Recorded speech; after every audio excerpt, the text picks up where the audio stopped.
Hello everyone. Today we're going to be talking about men's mental health and what we can do to improve it at a time when more and more men seem to be struggling. This represents a very special episode to me personally. It's special because I believe that there needs to be much more conversation around this topic. So today we're going to be talking to Fiona Ross. Fiona is a coach with a background in neurolinguistic programming and hypnotherapy, who specialises in helping men to discover and rediscover their place in the world when they feel lost, disillusioned, and are struggling with all the challenges that they face with our modern world and society's views on masculinity. Make no mistake, we are sleepwalking into a crisis for our men, and we're not encouraging these conversations in a meaningful way. 75% of those who die by suicide in the UK are men, and what's becoming even more clear is that the rhetoric that men just need to talk isn't good enough. And with that, today we're going to be talking to Fiona about what we can do to move the needle, how we can help more men establish meaningful connections, relationships, and friendships where they can lean on those friends, show up in a strong, authentic, and masculine way with all of the positives that come with it, and that can serve to inspire our next generation. We hope you enjoy this discussion.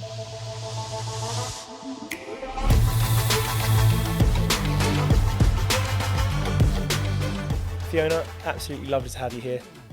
So, talk to me about why men are struggling. Why are men struggling? That's a big question to throw at me straight away, isn't it? Why are men struggling? Men are struggling because the landscape's changed. The programming, if you like, the nurturing they grew up with isn't fit for purpose anymore. So the analogy I always use is, if you're old enough to remember Windows XP, it was amazing in 2001. It was the most amazing operating system for us to work on for 2001. But if we were trying to operate now using Windows XP, nothing would be working, and it would be clunky and slow and completely not fit for purpose.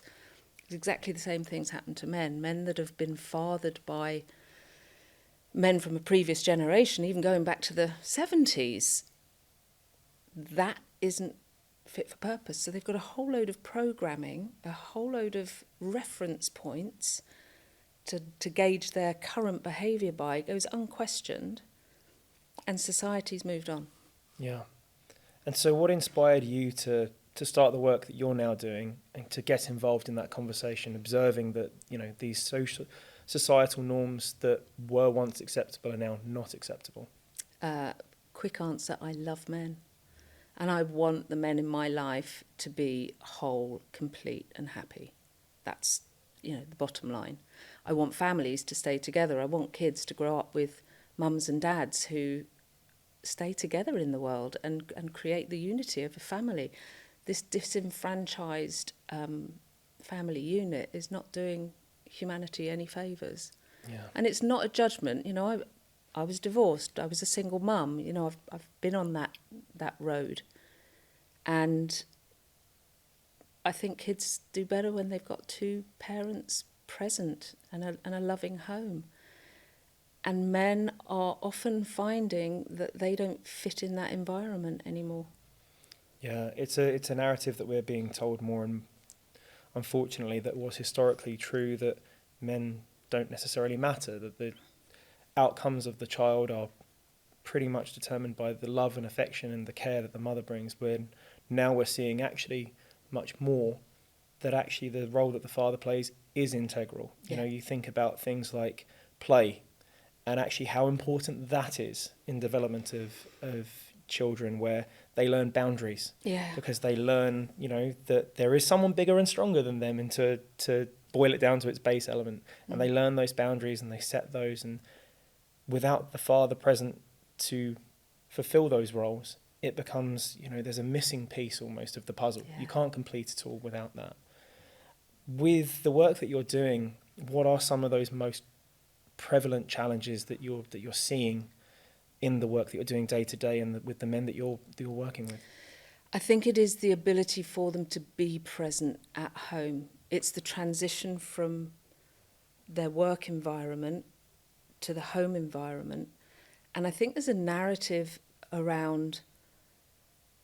So if we went back to the 1950s, we had very clearly defined roles. And I'm speaking very generally. I'm not saying everyone lived this way, but we had quite clearly.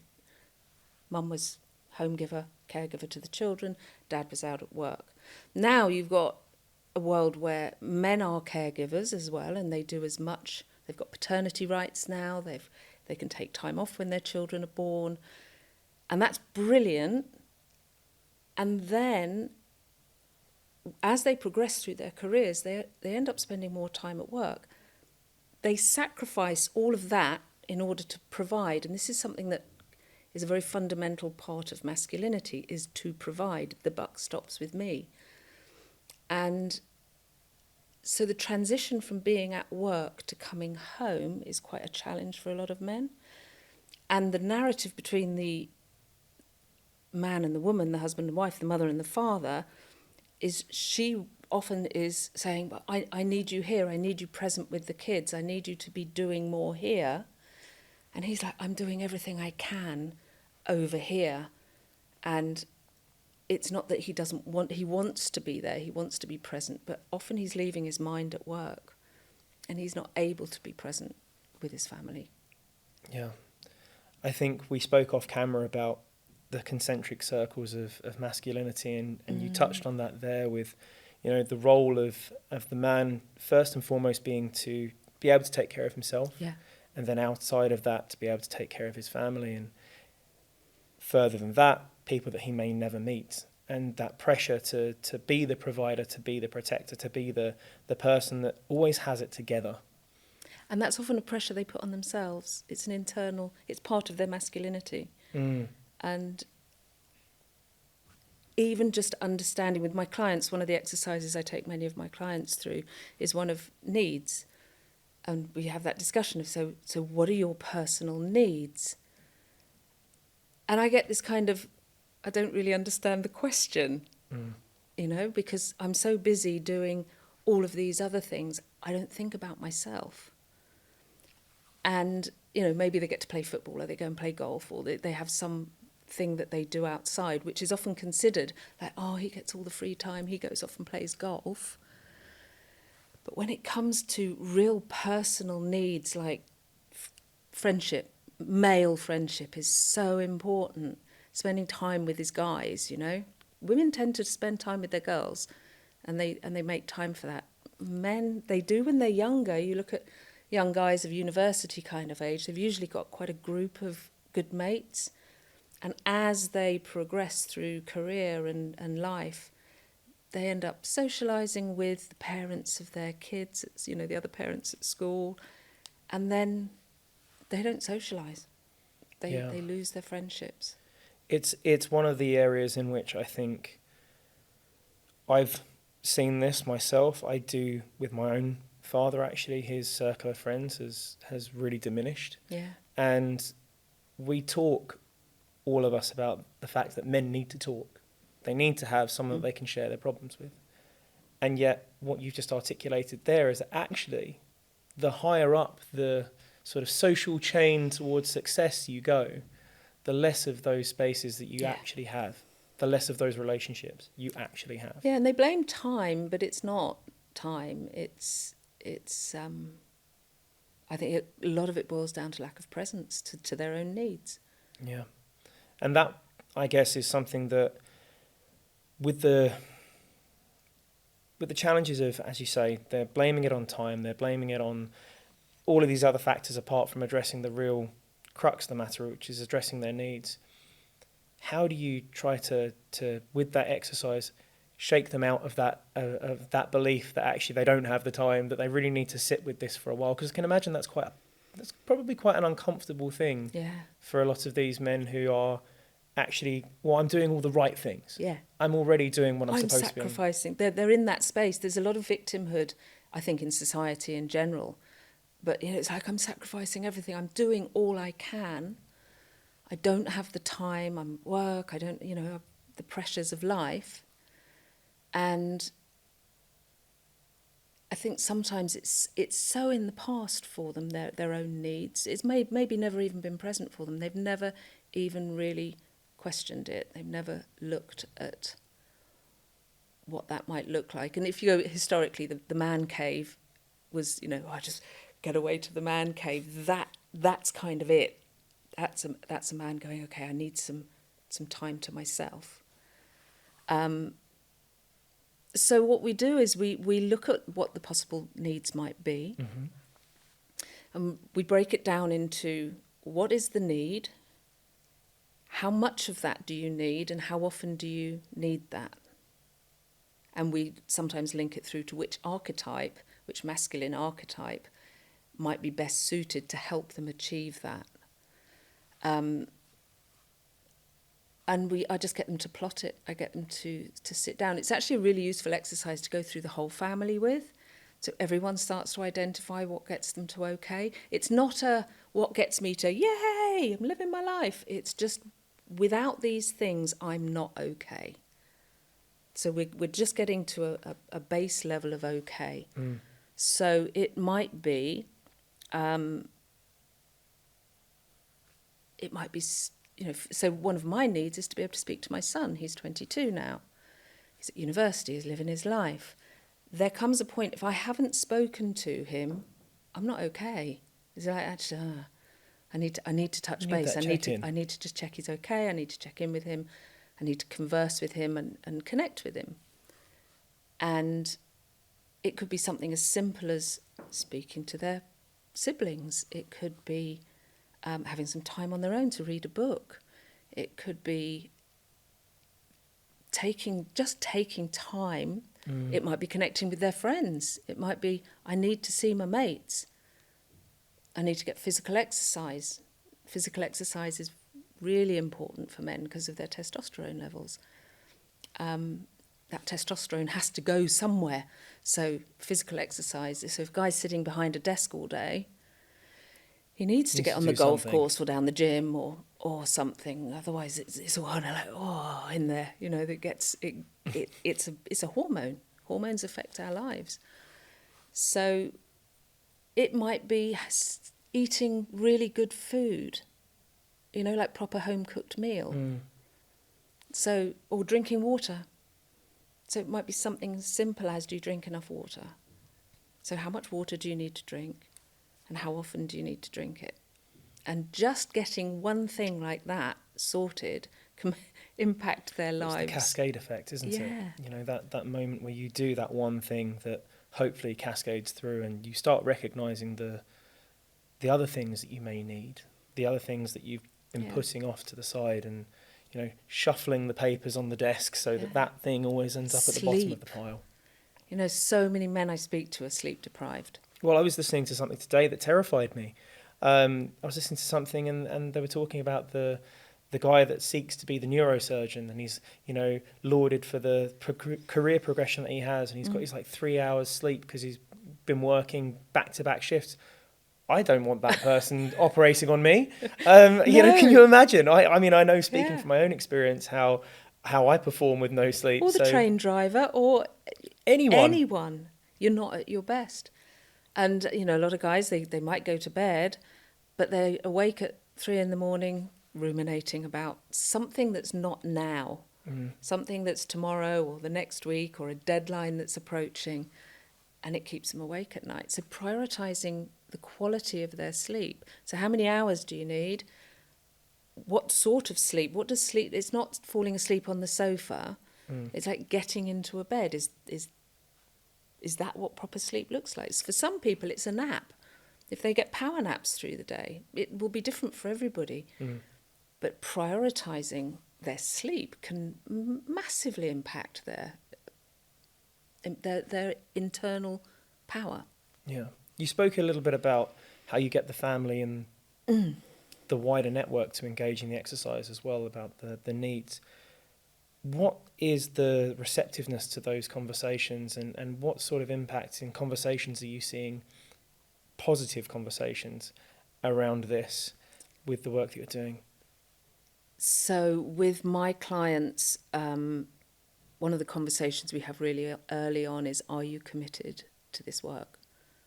Because if they're not committed, they're not going to do it, and it's a complete waste of their time and energy if they're just going to show up for hour-and-a-half coaching session once a fortnight and then forget about it until 2 weeks later and they get another hour and a half. They have to be committed to really looking at who they're being in their lives, because it's always who we're being that affects our actions, and our actions affect our outcomes. So we have a lot of conversation around what commitment means. That's a subject that's an inch wide and a mile deep.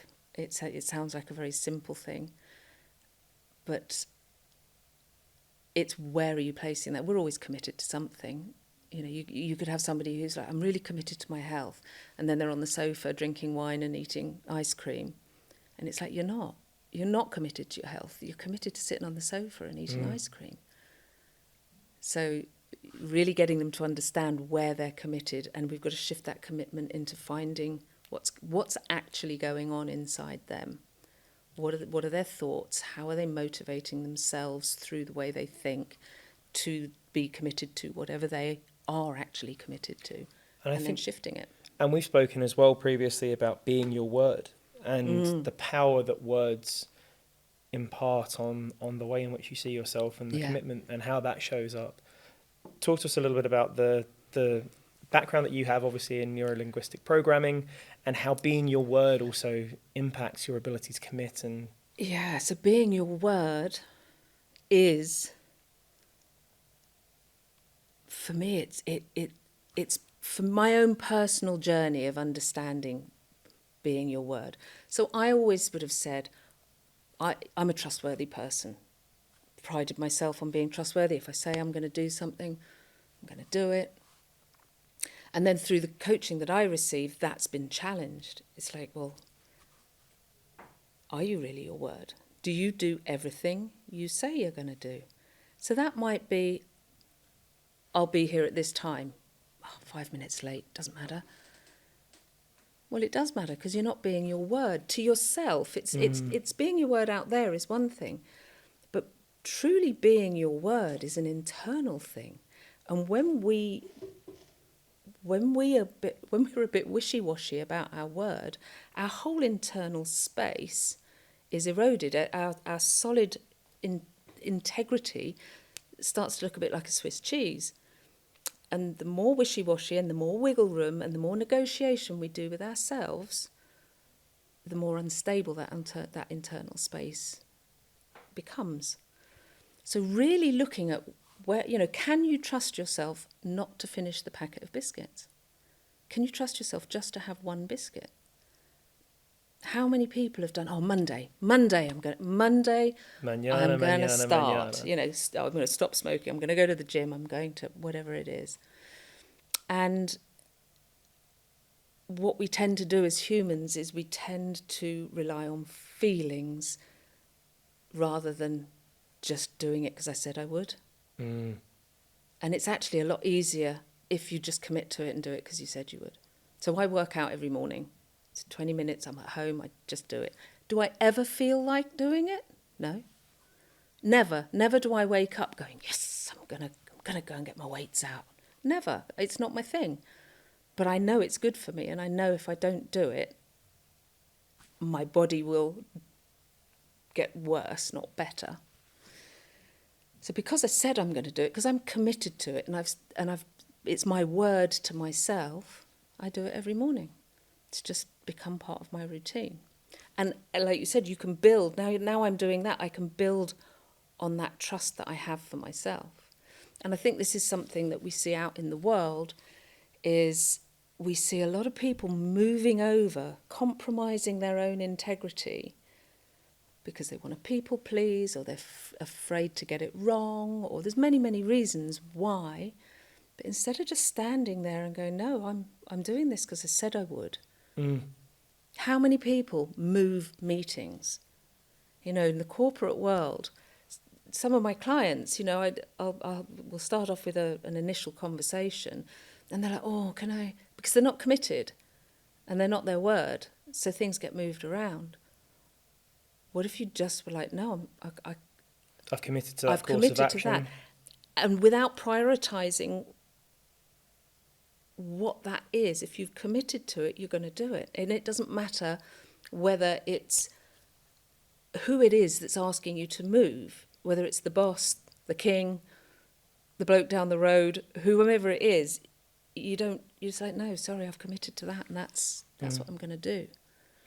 Yeah, this is fascinating, especially where you touched on something that I think is really interesting about the people pleasing and the wishy-washiness of people flip-flopping between often what they will say behind closed doors and then what they'll say in the public domain. And I think particularly in this area that we're talking about with masculinity and the struggles that men are facing, I do feel as though there is a large amount of people who do know and are quietly aware that men are really struggling right now, and that there is a lot of problems that they are facing, and that there is a tidal wave coming down the road with young men as well. But yet they're not engaging in the conversation in a meaningful or proactive way. What are some of the ways that you would encourage people, or that you think people can play a better role in this, both in terms of being their word and having that integrity to be their word and to show up and be engaging in this topic more meaningfully, so that we can get to a place where, you used this beautiful analogy when we spoke previously, that when the sea level rise, all the boats rise together. Yeah. And that in a situation where one cohort is struggling or has historically struggled and now we've leveled up, we shouldn't let the other fall behind. No. And that is what it feels like is happening at the moment. Yeah, we're on a seesaw. It's like, we've brought women up to the rightful place in the world, but it feels like it's at the expense of men. And that is not acceptable. Because in the what we need both. We need everybody. Everyone has the same value. And when we start blaming others for our own lack of integrity, for our own lack of being our word and showing up, which is kind of human nature, it would seem. Certainly currently, I don't know that it's historically that, but I think we're in a bit of a victim mentality in the world of it's not my fault, it's their fault. It's all out there. When it's all happening out there, we've got no control over it. When we take that power back and say, I'm creating my world. The world I live in is entirely my responsibility to create. So my relationships with the opposite sex, with other genders, with children, with everybody, is mine to create. And I think one of the things we lack is kindness, really simple empathy, understanding, and kindness, and seeing the innocence in all humanity, because we all operate from a space of, a lot of it's programming, right? A lot of it is experience, and we've touched the hot oven and we go, okay, I'm not going near a hot oven anymore. But if that stops you cooking food, there's a problem. Well, you're going to starve. You're going to starve. So when we're blaming everyone else and not taking the responsibility, it's a harsh world to live in. So I think it's coming down to kindness and not. I hesitate because I want to phrase this properly, because I think women have a huge role in what's happening for men in the world. And how women are being with men is really important. And I'll use this example. It was a few years ago now. I was in a supermarket, and the woman in front of me who was paying for her shopping, she was on the phone to her partner. And she was obviously stressed. She'd got all the Christmas food in, and she was a busy lady. And I don't know what he was saying on the other end of the phone, but her thing was, I only asked you to do one thing, and you couldn't do that properly. And I was just overwhelmed with this, he's not going to stay around, because there's only an amount of aggression, an amount of putting up with someone else's bad behaviour that any human being will take. And being polite, being kind, choosing your words. Yes, she might have been frustrated. Yes, she probably had a lot on her plate.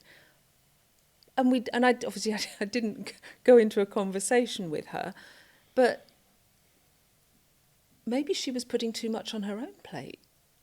Maybe she wasn't sharing the whole Christmas experience with him. And I find there's a lot of men. They don't know where they are. They're kind of hot tin roof, kind of jumping to. I don't know what to do. I don't know. Do I open the door? Do I not open the door? Do I offer to help? Do I not? And they feel like they're getting it wrong. And so that creates them to be inactive, to not engage, to disconnect, to be in the man cave and not present, because the feedback they're getting is judgmental. Yeah.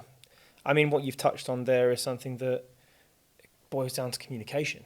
Yeah. You know, the clarity in the communication as to, okay, you know, can I hold the door open? Like, what? And having that dialogue is really important, and it's a level set. Yeah. You know, when we think about coming back to kind of like dating and the fact that men are not approaching, a lot of men are not approaching, you know, partners, potential partners, because they're worried about seeming overly forward. And actually, there's a large percentage of people who are crying out for a guy to show some committed interest. Yeah. You know, I was out for a friend's birthday party a couple of weeks ago, and the girls that I was with, they go outside, they're having a cigarette out the front, and then there's these two guys that walk past one of the girls. This guy stops. He really, you know, respectfully, over the course of about, I think it happened about 2-3 minutes, she said, and she came back beaming after this interaction. He was very clear that, I think you are, you know, absolutely stunning. I'd love to take you out. And rather than just leaving it at kind of that, he was committed to the, can I take your number? Can I lock in a time with you now? You know, I want to show that I'm definitely interested. Let's go for this dinner. Let's go for this meal, whatever we're going to do. I think there's a big part of that overt communication that actually is lacking. Yeah. And there is that want from you know, women. And it's ironic that women are pushing back on something they actually desire. Not all women, and you know, we are having a very general conversation, but so my husband, he's such a gentleman, and when I first met him, he always opens my car door. So he dropped me at the station this morning, and I can literally sit in the car, and he'll get out of the driver's seat, and he'll walk around, and he'll open my door for me. So when he was first doing this, I was like, you know, I can't open a door. Thank God you're here, because, you know, I just spend my whole day sitting in the car kind of thing. And I was kind of, you don't need to do that. And I was doing a bit of pushback on it. And he said to me, please don't do that. He said, I like to do this. It makes me feel good about who I am to do this. This is how I was raised. And so I accept that gift now. And it doesn't come naturally to me, because I'm a woman of a generation where we were fighting for our power and our independence. We had a lovely example of, we'd been to France, and we came back on the train, and we arrived in London to a tube strike. So we got across London, got to Waterloo Station. It was rush hour. It was heaving. Yeah. And we finally got a train, and I'd got a wheelie suitcase, quite a large wheelie suitcase. Got onto the train. My husband's behind me, and there was nowhere to sit. And I'm hanging on, and I've got wedged the suitcase between my knees, and I'm kind of trying to hold it all together in this crowded train. And there was a young man sitting down, and he looked at me and he said, "Would you like my seat?" And I said, "No, thanks, I'm fine." And he said, "Are you sure?" And I said, "Absolutely, I'm fine." And my husband leant in behind me and he said, "Take his gift." He's offering you a seat. I also had a very painful back at the time, so I was really struggling. And there am I refusing this gift. And it was a real eye-opener for me to the masculine wants to give, he wants to support, he wants to help. Yeah. He wants to fix, he wants to be seen, heard and understood. And there was me going, no. Even though I actually needed it, I really needed that seat. It made a huge... Well, so I did say, actually, thank you very much. And weirdly, he stood up, I went and sat down, and then actually there was a seat, and he just went and sat over there. So it was just... Karma. Karma, absolute karma. But it was such an eye-opener for me as a woman to see where I push back when I get into my, I can do this, I can cope, I'm a strong, independent woman. And I forgot to be the yielding part of femininity. And I always think of, the yin-yang symbol. So I'll always think of that as a ball rather than a two-dimensional image. And if you think of it as a ball and in constant motion, when you squeeze a balloon, it kind of pops out somewhere else. It's like that. So when the masculine expands, the feminine yields. And when the feminine expands, the masculine yields. And so it's this beautiful dance of these two energies. And if we can re-establish that, and I'm not talking gender or sex here, I'm talking masculine and feminine energy spaces, regardless of who's owning them, because women have masculinity and men have femininity, and we're all in this together.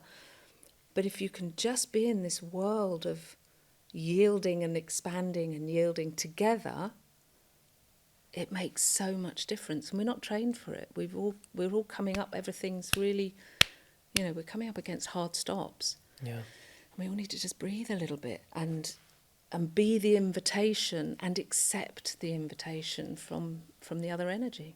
I think one of the things that, touching on that and coming back to your husband opening the car door for you, I actually think that there's, and I see this myself again, I'm in your husband's camp, I'm very old-fashioned in the way that I was raised, perhaps, as I've been described. I stand when my wife leaves the table or sits down and pull out her chair at the dinner table. And I think part of that has to do with as you say, the training in terms of how we've been brought up, but it's also a sense of purpose as a man, that seems to be eroded a little bit at the moment. Not actually a little bit, quite a lot. The erosion of what a man's purpose actually is. And that's where I think a lot of men are struggling with that feeling of lost in terms of, well, where do I fit in to this? I'm not, so it's not okay for me to hold the door open.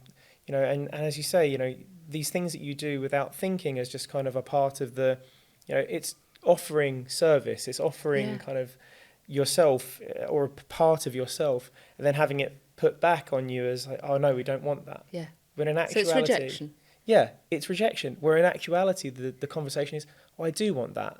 Yeah. But I would just pretend like I don't. Like it's a very, and so I can understand the confusion with, okay, well, how do we show up? How do we do this dance together in a way that kind of like it is, as you say, it's yielding sometimes and the two balance out.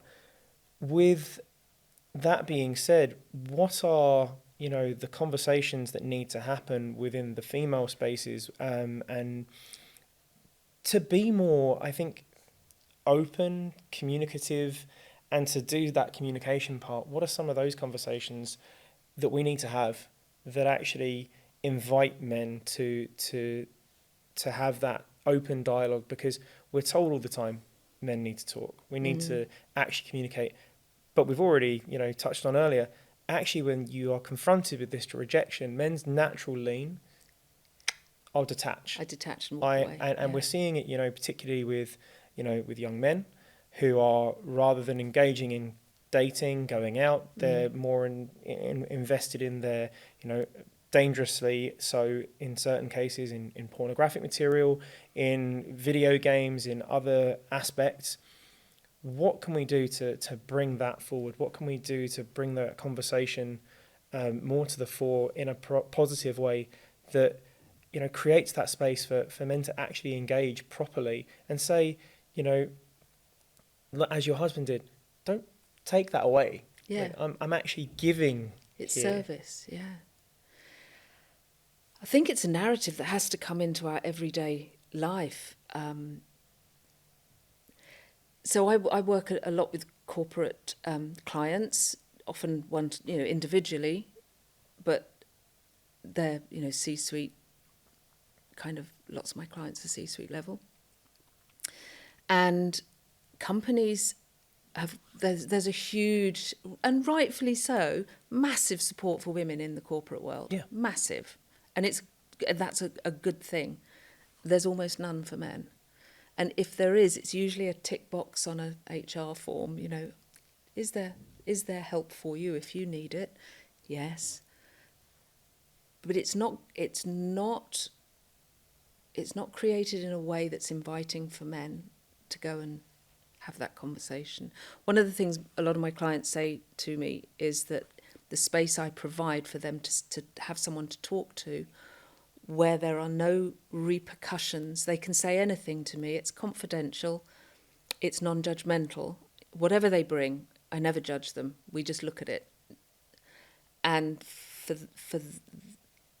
them, that space, that non-judgmental space where they can be really real about their feelings, about their emotions, or their lack of connection to their feelings and their emotions, that isn't going to have a ripple effect in their family or on their career or anywhere in their life, I think is a really important space, giving men that space of confidential, just a bit of a sandpit to go play in. In the work environment, they're worried that if they go and talk to somebody, it's going to affect their career progress. If they come home with these problems and it's not well received by their partners, they worry that they're going to lose their families. So they keep it all locked away. And they're dealing with this on their own.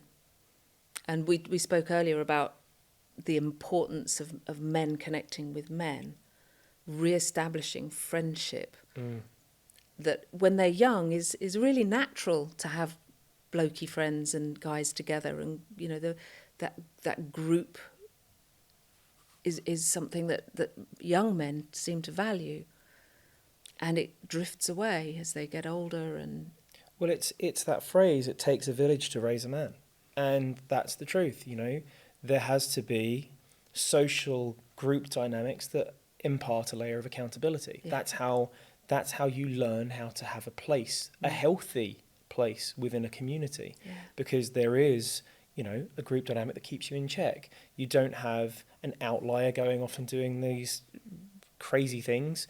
Very often we gravitate to that center of the group, and having those male friendships, again, that you can talk to someone, about things that you're struggling with or things that you're dealing with.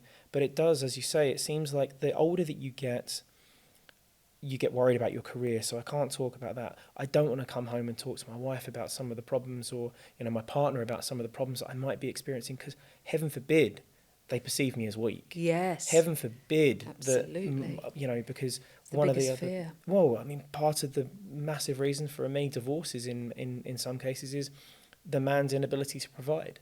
And the fact that he loses his job, and all of these insecurities just fold in, and it's like layers on a pastry. You're literally folding them in on each other. And so it's so important for men to have people that they can talk to, a social group that is healthy. But it seems more and more that we're just disconnecting and we're detaching, and the higher you go up that rung, the less people that you have in your circle to talk to, and even more pressure becomes to not talk about it. Because you have responsibilities, you have pressures, you have this perception that is put on yourself, as well as maybe some from the outside, but majoritively I think it comes from our own narratives that we tell ourselves, because you are, what you tell yourself, that I can't talk about this. I have to be stoic. I have to be strong. I can't possibly show that I'm really struggling with something. I need to talk to someone. And there's a part of masculinity that is sacrificial. And you know, if I raise this with women, they tend to go, it's not men that sacrifice, they have it all, you know, it's us that and it's not. Men are highly sacrificial.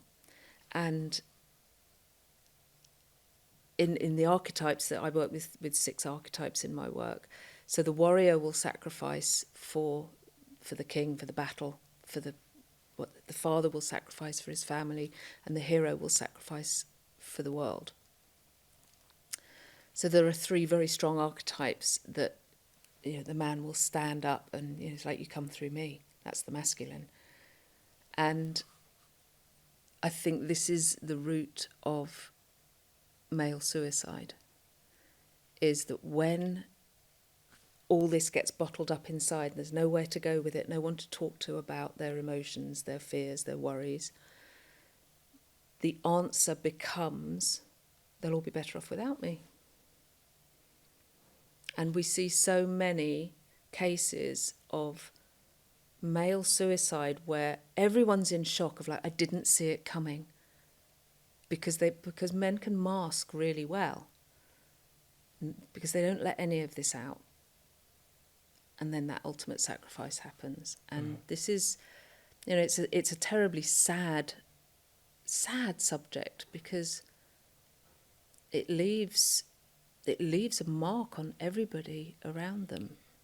Yeah, I was reading that, I can't remember the exact number, but it's about between 137 to 150 people that will be impacted by the ripple effect of male suicide and suicide. And of the 4,000 people in the UK that do take their own life, that 75% of those are men. And that, I think, also an unintended consequence of that is often with the people that are impacted in those ripple effects, you do find yourself asking, what could I have done? What could I have done? And even that question, the impact that has, the guilt that can be associated with that. Yeah. Why didn't I see it? Yeah. Why didn't I check in with? Why didn't I pick up the phone? Yeah. You know, was there anything that I could have seen? Was there anything that changed in their behaviour, their appearance? You know, but so often, unless you are really seeing that person very, very often and in a cadence to notice some of these smaller changes or notice things that maybe seem a little bit off in the way that they're communicating, most of us in the world that we live in right now, and the burden of busy, as I call it, because we all seem to be running around at 1,000,000 miles an hour and we always have to be doing something, we don't notice. And then, as you say, we have this situation where someone takes that action. And so the question I guess I have there is there anything that we can do? Are there things that we can be looking for? Are there cues, or what can we do essentially to have more space for that? I think we need to be less judgmental in our conversations, learn to just listen to people, to just genuinely hear them, not try and fix, just listen. So men have a space they can go and offload the stuff that's bothering them without it being thrown back at them. There was Brene Brown is an amazing author on vulnerability, and in one of her books she's interviewing a series of men, and this man had lost his job, and every day he got up, put on his suit, went to work, didn't tell his wife, and went and sat in a cafe and looked for a new job and did everything he could to get employed again. And Brene Brown says to him, you didn't tell your wife? And he said, women don't want to see us when we're at our worst. And it was a real eye-opener for me of, where are we throwing this back at? As women, we need to receive men's vulnerability. We need to provide a space for our men to come and be real with us. And I think until society starts to really create spaces that men can really look at their emotions. So one of the simplest things you can do for a man is help him label his emotions, because they tend to chunk up. So emotions tend to be, a friend of mine once said to me, well, there's three emotions for men. There's angry, hungry and horny. And I know and I know that's a glib kind of, but it's not far from the truth either. There is a sense to that all emotions get chunked up into anger, or there really aren't many at the top of that. I'm happy, I'm fine. That it's very monosyllabic of the emotional landscape for the masculine, and even just getting a little bit more nuanced about I'm feeling frustrated, I'm feeling disappointed, I'm feeling whatever it is, but really getting some labels so they can identify what this feeling inside them is. Once they've got some language for it, they can start processing it.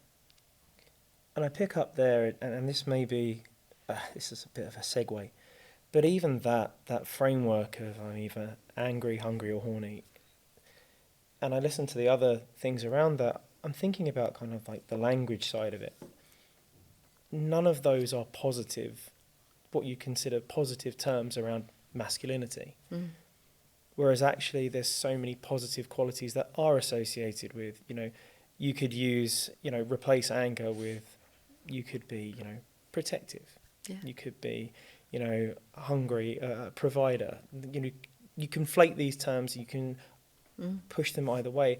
I think there's a lot of lean for some reason into the masculine as negative often, where actually there's so much more on the positive side of it than there is on the... Absolutely. And I think that's a shift we also need to make around the language and the terms that we use around masculinity as positive. So instead of of it being anger, it's I'm protective, I'm passionate, or I'm motivated, all of these things. That seems to be something that for some people seems to be a challenge at the moment, in terms of the way that masculine is being labelled as this academic term that never should have made its way into the public sphere, but it has. Toxic masculinity, which seems to be getting thrown around. And what we're seeing more and more as well is that it seems that the message to men is to counteract some of the toxic behaviours that were unacceptable, be more feminine. Yeah, and it's be more masculine. Exactly. So for me, that I dislike toxic, the word toxic in relation to men or women, to be perfectly honest, because it's a behaviour that's the problem, and anyone can have toxic behaviour. So we really need to change that language. Language is so vital to us. We create with our word. And coming back to being your word, it's actually creative, and it creates our listening as well. So if we've labelled something, so I'm going to use an example of somebody in the office, and let's call him Roger. So if you think your label for Roger is that he's a bit of an idiot, Roger's an idiot. Once you've put that lens up, you're now only going to see him as an idiot. Everything he does is going to be, even the shoes he wears, only an idiot wears shoes like that. So these words become lenses through which we hear the world, which we perceive the world. So anything that Roger does that's good was a fluke, because we know he's an idiot. He will never stand a chance once you've created that lens for him. Doesn't matter what he does. So if we've got a world that's going masculine is toxic, and the world is hearing and perceiving masculinity through that lens, they don't stand a chance. We have to change that language. So what are some of the tools that we can impart or give people to change this conversation? I know that obviously we've spoken a lot about the challenges, but the thing that I'm more keen and that I would love for us to round out on is, what do we do to move forward? Because that's the thing that really, makes the impact, that creates the positive change that we're seeking. Yeah, and I think that comes down to everyone taking responsibility for their own happiness, their own lives. It's not out there, it's all in here, it's the inner work. And I think as human beings, we have to take responsibility for ourselves, whether we're men or women, to really inquire to how our internal space is creating those lenses. How are we hearing the world? Questioning our righteousness. Yeah. The space of right and wrong is, we got to let that go. What if we just looked at everything as it just is? And there is no right and wrong to it, because it's all about perspective, how we see the world. If you and I were in a court of law and the judge was saying, or the lawyer was saying, what was the room like? I would be portraying, well, there was a pillar with a plant in front of it and a black curtain. You'd be saying, there was no plant. And we'd both be right, because it's just our perspective. I can't see what you're seeing, you can't see what I'm seeing, just from where we are. So there is no right and wrong. There's a big umbrella thing there to be delved into, but there is no, what if everything just was? And we really looked at who we are being in relation to that, not the meaning we're making of that in here. Yeah. And I think the crucial thing with that, seeing the world from different perspectives, it is incumbent on us to communicate. Yeah. Because for you to be able to see from my perspective, I've got to get over there. You're going to have to get over here, or at least have me tell you what I'm seeing. And me trust what and you trust said. that.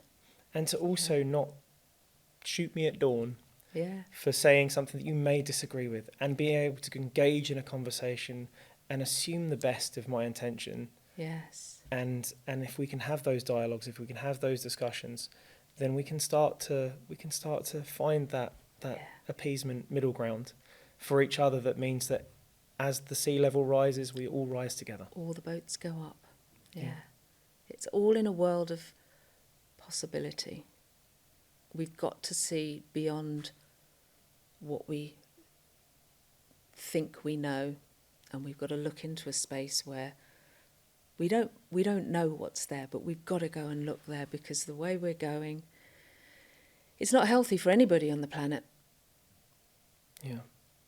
I do think that we've touched on so many things today that,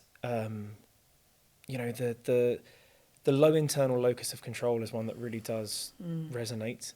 I think that's something that we are definitely seeing, where there is a seeking of a parting or apportioning blame outside rather than looking internally and doing that work. For anyone that wants to do that work, for anyone that wants to kind of actually engage in those conversations, where can they find you? Where can they kind of like have that discussion with you? And so I'm most active in social media on LinkedIn. That's my space where I have these conversations. I have a website which is Fiona that's my email. My website is fiona-ross.co.uk or .com. Either will get you there. Contact me, message me, jump on my website. You can book a call. There's all sorts of ways of getting hold of me, but those are the two main ways to get hold of me. Amazing. Fiona, thank you so much. You're this very is welcome. absolutely Thank wonderful, you. and I know that we're going to have many more chats about all of the things that we've covered in subsequent episodes. Thank you so much for tuning in today. This has been an absolutely incredible discussion with Fiona, and I really hope that you've gotten some tools, that you've gotten something out of this that helps you to seek to be more proactive in these discussions as well, and to help us to deliver messages that we need to communicate more, that we really need to address these topics head on, and that the only way that we rise together is by talking, by communicating. Thank you for tuning in, and we'll see you next time.